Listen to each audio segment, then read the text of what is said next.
explain kung kailan makukuha kasi 24 years na po siya.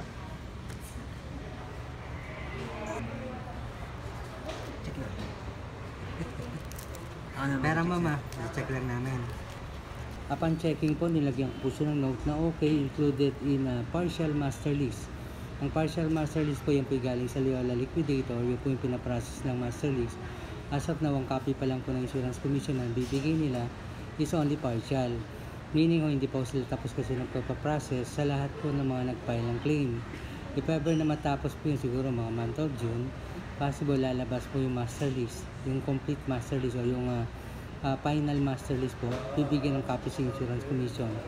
At pagkalumbas yung final master lease, magkakaroon na po ng processing ng distribution of claims. Ang distribution of claims po, siguro pinakamabilis pong processing yan is about 6 months. Ang kinocompute po doon yung amount kung magkano mababayad sa bawat isa. Normally, pag liquidation na po si company, hindi na po nakukuha po yung exact amount ng benefit, kundi ang natatanggap na po ng bawat claimant yung tinatawag na liquidation value. Ang liquidation value po is depende doon po sa amount na paghahati-hatian. Doon po yun, yun po yung magiging reference kung magkano ilang percent ang pwede matatanggap po ng bawat So yung nakasulat po dito, hindi na po yun yung amount hindi na makukuha. Yes. Ano po yung sinasabi niyo pong partial? Ayun po yung master lease, yun po yung listahan ng babayaran. As of now, partial pa lang yung provide ni insurance ni Loyola o ni Loyola Liquidator sa Atty. Anton Jantan Haminola dito po sa Insurance Commission. Kailan po siya? After 6 months pa yung sinabi po ninyo? Hindi po, pagkatapos pa yun ng master lease. Pag natapos ang master lease, meron pong processing ng distribution. Kailan po matatapos yung master lease? Yun nga po siguro mas problem, baka by June, try ho natin hindi pa sure. So June pa ako babalik ulit dito? Pwede pong tatawag na lang, may telephone number lang, may email address, pwede kayo mag-email, tumawag. The same lang din po yung napupunta kayo dito.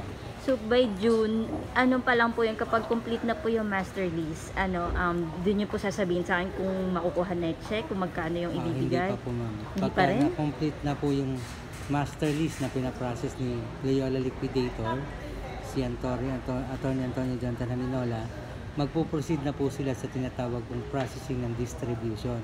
Yung distribution, gano'n po katagal yun? Kaya sabi ko po na pinakamabilis yun 6 months processing. So sa June, itatawag, pupunta ako dito, magpa-follow up.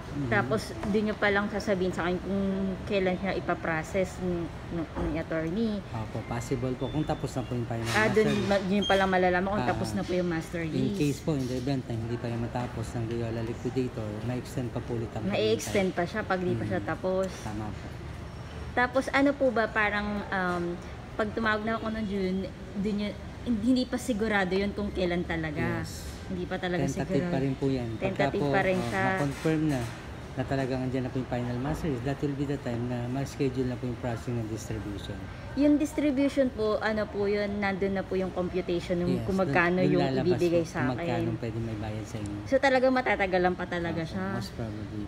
Aside from that, kahit po matapos ang computation together with the master lease, hanggat hindi yung nabibenta yung properties na supposedly na pambabayad sa inyo, wala pa pong magaganap na releasing of claim. Wala pa rin? Yun po kasi inaasahan na pambayad yung properties na tinake-over ng Insurance Commission kay Loyola Plans o sa may-ari ng Loyola. Ang reason kasi kaya yan sinara, walang pera. Bankruptcy po. Kaya since wala silang pera, walang pambabayad, ang ginawa ng Insurance Commission, kinuha po yung mga real estate properties na available. Tapos yun ang ipambabayad sa amin. Yun yung hahati-hatiin sa lahat. Kaya nga po may distribution of claims. Titignan kung halimbawa, let's say example lang. Ganun po kadami kaming nagki-claim? Hindi po namin alam yung exact amount o total numbers. Pero ang ano po niya, nasa thousands po. Nasa 1,000 po kaming nag-aantay. Yung nag-file po dito sa Insurance Commission, dati sa 13,000 plus. Yung nag-file lang dito. Iba pa yung nag-file doon sa dating liquidator sa Ortiga at saka doon sa office ng Loyola. Nasa internet po ba yung case kung bakit ba sila nagsara ang Loyola? Po, makita niyo po doon, may mga memo po diyan na nakalagay. Search nyo lang, pagdating nyo sa www.insurance.gov.ph, search nyo lang doon sa search engine yung Loyola. Lalabas yung mga memo na inisyo kay Loyola Plans. Simula hanggang sa ngayon. Kaya sila nagsara at pananabangka. Nakapost So, yun sa website. bali, ano na lang po, bali sa June na lang po ako babalik. Tapos din ko malalaman kung kailan yung, Yes, ano, kung tapos na yung master lease. Tapos, sa after ng, kung ma-confirm na tapos na yung master lease, yung process naman po ng Distribution. Correct ng po. total, ng calculation kung magkano yung ibibigay.